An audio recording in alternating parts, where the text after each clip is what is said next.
Okay, as a quick forward, these are insane changes and show that the designers are really listening to the community and making incredible strides. I am incredibly hyped, so let's get straight into it. Resistances are now additive, and this is how they work in other ARPGs as well, so it's intuitive. They cap at 70% normally, but you can raise that maximum to 85% with some effects. Armor only affects physical damage now.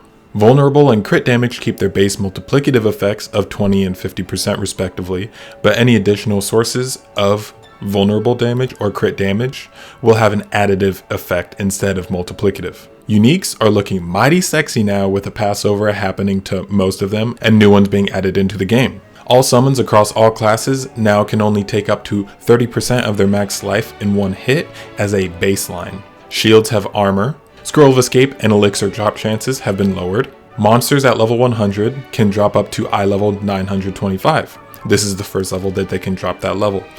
And every level they gain after that increases the minimum eye level they can roll by 1 up to presumably around 890 to 925 at the top end, which is a very tight range. You'll probably need to do Helltide to get enough Forgotten Souls to upgrade all your gear again because they're nerfing drop rates from salvaging gear. Monsters will spawn closer to the entrance and dungeons, so stay safe out there. Silent chests now spawn in Helltide 2. Make sure you have some silent keys handy. Aspect of Disobedience and Total Armor affixes got hella buffed since they only affect physical damage now. More base experience is gained from monsters above level 50. Experience gained from opening Helltide chests almost quadrupled in World Tier 3 and almost octupled in World Tier 4. Tree of Whispers got big experience buffs, but you'll probably still only want to do them on transitioning to higher world tiers if you're min-maxing like a nerd, like me. Overpowered is overpowered now, and most specifically Blood Surge Necro.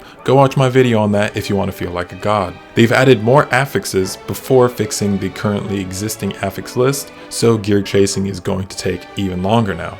All sources of Fortify are based off of maximum health instead of base health now, so it's easier to generate. In patch 1.2.1, coming in later October, they revealed a training dummy in Kyovashad and a Paragon board reset mechanic. The Steam version will have crossplay with everything else.